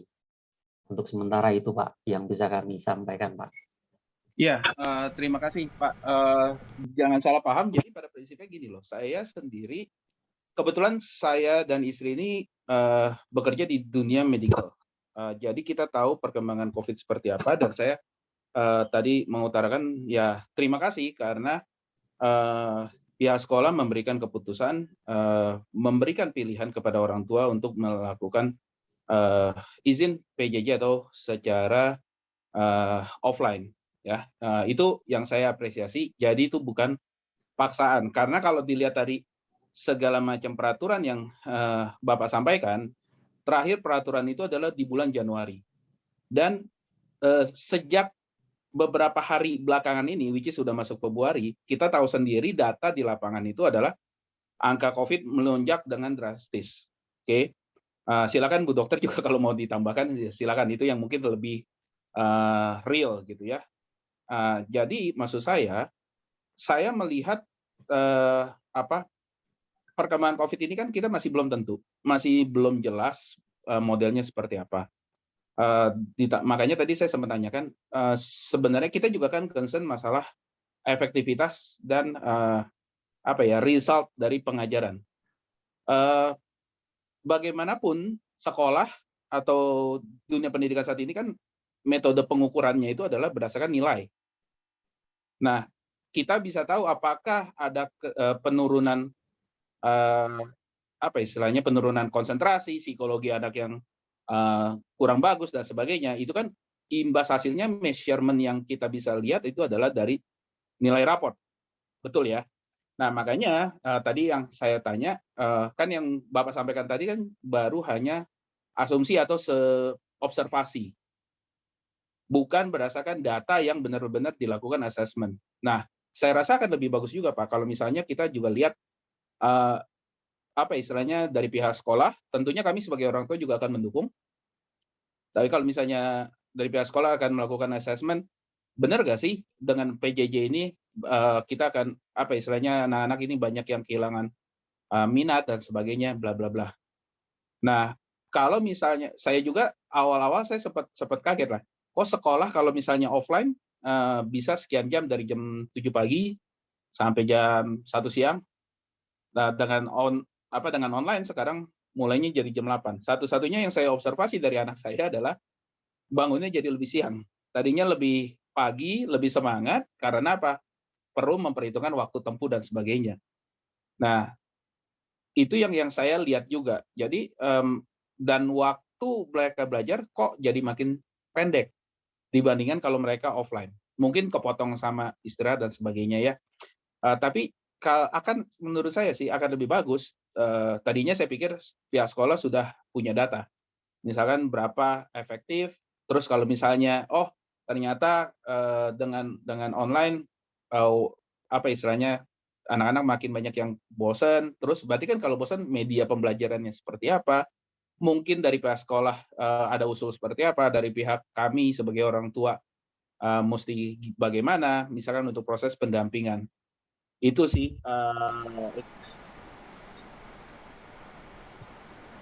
Izin Pak, boleh ngomong? Silakan. Saya sudah selesai. Terima kasih. Oke, terima kasih Pak Rian. Jadi jelas ya bahwa untuk SOP PTM yang rencananya tanggal 21 itu masih kemudian kita tunggu perkembangan informasi selanjutnya bagaimana dengan perkembangan virus. Kemudian untuk para orang tua yang memang memandang situasi di keluarga masing-masing masih melihat bahwa COVID ini perlu disikapi dengan tetap dengan PJJ, kami sekolah tidak memaksa untuk mengikuti PTM ya. Jadi itu untuk saat ini kebijakan sekolah masih seperti itu. Jadi kalau mengenai keputusan orang tua mau mengikutkan anaknya PTM atau tetap di rumah, itu saya kira orang tua menjadi penentu utama karena situasi di lingkungan keluarga masing-masing yang berbeda-beda. Tapi seandainya ada bapak ibu yang merasa di rumah anak tidak ada yang mendampingi, lalu kemudian merasa bahwa selama 2 tahun ini mereka, anak-anak kita itu di rumah tidak bisa mengikuti proses pembelajaran dengan efektif, lalu memandang bahwa pendampingan dengan tatap muka di sekolah itu dipandang lebih berdaya guna ya, silahkan itu diusahakan ke sekolah. Karena kami dalam hal ini para guru juga memandang bahwa kesempatan tatap muka itu bagi anak-anak tertentu itu masih dibutuhkan. Karena di rumah kadang-kadang ketika orang tua sibuk dengan pekerjaan masing-masing, ada anak-anak tertentu yang tidak bisa mengikuti pembelajaran jarak jauh secara efektif. Maka kembali lagi ini kami dari sekolah minta tolong orang tua dengan situasi masing-masing tadi yang berbeda-beda, memberikan pemikiran yang positif ke sekolah bahwa kesempatan tatap muka ini juga dalam rangka itu supaya anak-anak yang di rumah tidak bisa belajar secara baik itu ada kesempatan untuk ikut tatap muka. Tapi lagi-lagi kami tetap memberi kesempatan. Kalau merasa lingkungannya belum aman, ya tetap PJJ saja. Maka protokol kesehatan itu, SOP protokol kesehatan ini kita buat untuk mensiasati itu supaya semuanya terlayani dengan baik. Tadi ada yang mau menambahkan, berkomentar? Mungkin satu. Selamat siang Pak Thomas. Oh iya, silakan. Selamat siang Suster Valen yang saya hormati, Pak Markus, Dr. Liska. Kita sebenarnya sebagai orang tua itu dilema. Satu sisi kondisi kan lagi naik turun ya, sama seperti Pak Faid tadi ya, yang memang kita hargai keputusan dari BHK. Tapi sebagai orang tua ada kewaspadaan dan ada keraguan. Yang kita lebih concern sama seperti Pak Faid tadi adalah minat, pengetahuan dan keinginan anak untuk belajar. Kita tidak menyekolahkan anak-anak untuk nilai, terus terang. Ada memang orang tua sebagian yang menganggap nilai itu nomor satu ya. Jadi kita bisa menilai anak itu dari nilai, bahkan ada yang sampai orang tuanya ngotot supaya anaknya bisa nilai bagus, akhirnya menjawab. Tapi tiap orang tua polanya berbeda. Artinya begini, saya mewakili beberapa orang tua berpendapat ada baiknya pola belajarnya yang lebih kita klik lagi ya. Mungkin memang dari pemerintah, dari Dikbud menyarankan untuk PTM, tapi tolong concernnya bukan masalah tatap muka atau di rumah atau PJJ atau bagaimana, tapi lebih concern gimana minatnya. Artinya dengan kondisi saat ini kita memang dipaksa, semua juga bingung, bukan hanya dari guru, bukan hanya pegawai biasa, semua juga jadi berusaha untuk beradaptasi dengan kondisi ini gitu loh Pak. Bahkan anak-anak kita usahakan dan kita paksa untuk akhirnya untuk beradaptasi dengan kondisi ini. Karena memang kondisinya demikian. Cuman yang jadi concern kita adalah melihat minat dan bakat anak ini semakin menurun. Benar yang dibilang Mbak Thomas kalau ada orang tua yang ragu. Saya salah satunya. Tapi ketika melihat kondisi harus memilih untuk kembali di rumah, kami lebih baik memilih di rumah. Cuman apakah tidak lebih baik? Karena saya melihat ada beberapa guru yang motivasinya lebih bagus gitu. Jadi kalau anak-anak sudah tidak nangkap, dia memberikan jam pelajaran tambahan di luar jam pelajaran sekolah. Jadi ada keinginan guru untuk memberikan tambahan ini, ada muridku yang nggak bisa, akhirnya dia berikan tambahan pelajaran di luar jam sekolah. Artinya mohon diperhatikan kembali, apakah andai kata PTM kan toh harus membagi 50 harus hadir dengan ketemu dengan gurunya, atau yang sebagian lagi di rumah. Kenapa tidak dibikin setengah hari harus ketemu gurunya tapi dia harus konsen di situ? Ini hanya saran. Ini saya saran sebagai orang tua, karena saya melihat anak saya itu selama 2 tahun ini yang saya observasi menurun sekali. Jadi saya sebagai orang tua juga merasa kecewa, tapi tidak bisa berbuat apa-apa. Kondisi kan adanya gitu, Pak Bu. Kita tidak memaksa dan tidak menyalahkan sekolah, tidak. Cuman ada kekhawatiran kita sebagai orang tua, seperti macam makan buah semalakama. Kita berharap adanya inovasi dari sekolah yang lebih jauh lagi. Kita tahu BHK, kenapa kita memilih BHK? Pasti ada alasannya, dan kita yakin BHK punya inovasi lain gitu. Dan saya melihat beberapa guru sudah melakukan gitu.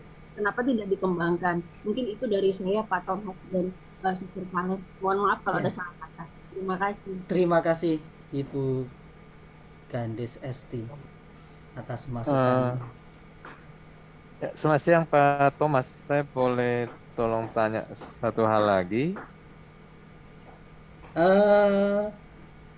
Dengan Bapak siapa ya? Saya Pak Sugiantoro, Pak. Oh ya, Pak Sugiantoro terakhir ya. Mungkin ya boleh, maaf terlalu, Pak. Maaf Pak. Terima kasih sudah dikasih kesempatan. Jadi gini, saya mau tolong tanya. Itu ini Sugiantoro, kan saya lihat dokter bedah nih Kak. Bapaknya siapa? Sorry, jadi saya boleh tolong tanya. Tadi kan di slide terakhir saya lihat itu sudah ada PTM atau PJJ itu diberikan pilihan bagi anak-anak kelas 1 sampai kelas 5 ya. Kalau untuk kelas 6 saya lihat kan jadwal ujiannya sudah keluar. Ada sebagian wajib PTM, sebagian online. Nah, dengan kondisi sekarang yang berkembang gimana? Apakah tetap diwajibkan yang kelas 6 itu ujiannya itu harus PTM gitu? Nggak bisa memilih gitu, Pak. Itu aja sih, Pak. Terima Mengingat kasih. kondisi yang Ya, berkembang ini sekarang. Ya. teknis untuk kelas 6 yang mendekati ujian. Bisa langsung Ya. ditanggapi Pak Win. Baik, Terakhir. terima kasih Pak Sugiantoro. Itu juga sama dengan yang kami tambahkan di catatan di paling bawah dari kemarin informasi yang kami sampaikan. Mengingat kondisi yang belum kondusif, maka untuk online atau offline itu masih sangat fleksibel. Jadi, nah karena kan mulai tanggal 21 Februari ini sudah ada ujian praktek, maka kami juga melihat apa situasi kondisi nanti di hari itu di tanggal 21 itu apakah sudah kondusif untuk kami untuk mengadakan ujian offline. Maka untuk jadwal yang online teknis itu kami juga masih sangat fleksibel, artinya menyesuaikan dengan kondisi yang ada. Kalau memang tidak memungkinkan untuk offline ya kami online kan, itu rencana kami. Jadi tidak memaksa untuk bahwa semua anak harus datang ke sekolah, lihat situasi dan kondisi yang ada. Begitu, Pak. Ya, terima kasih Pak Win, terima kasih Terima Bapak Ibu kasih. semuanya. Jadi intinya bahwa pendidikan bagi anak-anak itu penting, tapi kami tetap menganggap bahwa kesehatan itu lebih penting. Jadi tolong bantu kami sekolah supaya tetap bisa mengambil jalur yang baik, tetap komunikasi dengan suster dan Bapak Ibu guru supaya semuanya bisa berjalan dengan baik. Lalu untuk banyak pertanyaan yang ada nanti kami mau coba kumpulkan, lalu mungkin jawaban akan di-share oleh sekolah untuk Bapak Ibu semuanya. Saya kira untuk pertemuan hari ini kami mengucapkan banyak-banyak terima kasih atas atensi Bapak Ibu semuanya, keterlibatan Bapak Ibu dalam pertemuan kali ini. Semoga pandemi cepat berlalu, Bapak Ibu tetap sehat semuanya, lalu kita juga bisa mendampingi anak-anak kita untuk belajar lebih baik demi masa depan anak kita semuanya. Terima kasih semuanya. Selanjutnya kita akan tutup pertemuan siang hari ini dengan berdoa bersama yang akan dipimpin oleh Ibu Magda. Kepada Bu Magda dipersilakan. Terima kasih Pak Thomas. Selamat siang Suster, Bapak Ibu dan anak-anak yang terkasih. Mari kita tutup dengan doa pertemuan hari ini. Dalam nama Bapa dan Putra dan Roh Kudus. Amin. Semoga hati kudus Yesus dikasihi di mana-mana. Selama-lamanya. Bunda hati kudus, doakanlah kami. Allah Bapa yang Maha Kasih, puji dan syukur kami haturkan kehadirat-Mu karena kasih dan cinta-Mu, sehingga kami hari ini bisa mengadakan pertemuan ini dengan baik. Ya Bapa, kami percaya Kau sendiri yang punya rencana yang terindah bagi kami, bagi anak-anak kami, yang Kau percayakan kepada kami. Sertailah kami, utuslah Roh-Mu sendiri, agar kami, para Bapak Ibu guru, suster, dan orang tua, juga bisa mendampingi anak-anak dalam bertumbuh berkembang dengan baik, dengan seimbang, sehingga apa yang diharapkan dan dicita-citakan anak-anak kami dan menjadi kebanggaan bagi kami, orang tua, Bapak Ibu guru, dan suster. Ya Tuhan Allah yang Maha Kasih, semua ini yang terjadi, apapun yang terjadi, pasti akan berakhir, akan berlalu, dan melatih kami untuk saling peduli dan untuk mencintai alam ini, mencintai kehidupan kami, Dan kami selalu berusaha, selalu mendekatkan diri ke hadirat-Mu, karena hanya Engkaulah segalanya bagi kami. Ya Allah yang Maha Kasih, semoga pertemuan ini semakin menyadarkan kami bahwa apapun yang terjadi dalam kehidupan kami, entah kesehatan, pelajaran bagi anak-anak, semuanya akan buahkan hasil yang terbaik jikalau kami semua mau berusaha dengan baik dan selalu mengandalkan Engkau dalam setiap hal. Kami percaya Engkau sendiri yang akan mendampingi kami, melindungi kami, dan melindungi kami dengan Roh-Mu sendiri. Ya Allah yang Maha Kasih, terima kasih atas berkat-Mu, berkatilah kami semua juga untuk hari-hari yang akan datang, kegiatan kami, pekerjaan kami, usaha kami, sehingga semua menjadi lebih baik dan boleh kami melayani anak-anak dan masyarakat di lingkungan kami masing-masing. Doa ini ya Tuhan kami serahkan ke dalam tangan kasih-Mu, dalam nama Yesus Tuhan pengantara kami. Amin. Kemuliaan kepada Allah Bapa dan Putra dan Roh Kudus, seperti pada permulaan, sekarang, selalu, dan sepanjang segala abad. Amin. Dalam nama Yesus, Bunda Maria dan Santo Yosef, sekarang dan selama-lamanya. Amin. Dalam nama Bapa dan Putra dan Roh Kudus. Amin. Terima kasih Bu Magda. Sekali lagi kami mengucapkan terima kasih untuk Bapak Antonius Giarno dan Dr. Liska Sari yang hari ini bersama-sama dengan kami semua memberikan banyak ilmu kepada kami, informasi-informasi penting demi keluarga kami, demi anak-anak kami semuanya. Moga-moga Tuhan memberkati Bapak Ibu dalam semua karya tugas-tugas setiap hari. Kami juga berterima kasih untuk Bapak Ibu semuanya yang dari jam 10:30 sampai sekarang jam 1:30 masih setia mengikuti pertemuan ini. Moga-moga semua yang kita laksanakan hari ini berguna untuk kita, juga terlebih berguna untuk anak-anak kita semuanya. Mengakhiri acara hari ini, semoga setelah ini Bapak Ibu bisa melanjutkan karya-karya di rumah, di kantor, di tempat masing-masing. Tuhan selalu menyertai Bapak Ibu semuanya. Salam sejahtera untuk semuanya, salam untuk anak-anak, semoga kita sehat semuanya. Amin. Terima kasih. Amin. Amin. Terima kasih. Terima kasih semuanya. Terima kasih semuanya. Semangat. Terima kasih. Terima kasih. Bapak Ibu. Terima kasih Pak. Izin PTN Pak. Terima kasih Bapak Ibu. Izin live ya. Terima kasih. Terima kasih. Terima kasih. Terima kasih semuanya. Terima kasih Bapak Ibu. Dadah. Terima kasih semua Bapak Ibu. Terima kasih Bapak Ibu. Izin Terima ya. kasih Bapak Ibu. Terima kasih Bapak Ibu. Terima kasih semua. Terima kasih Bapak Ibu.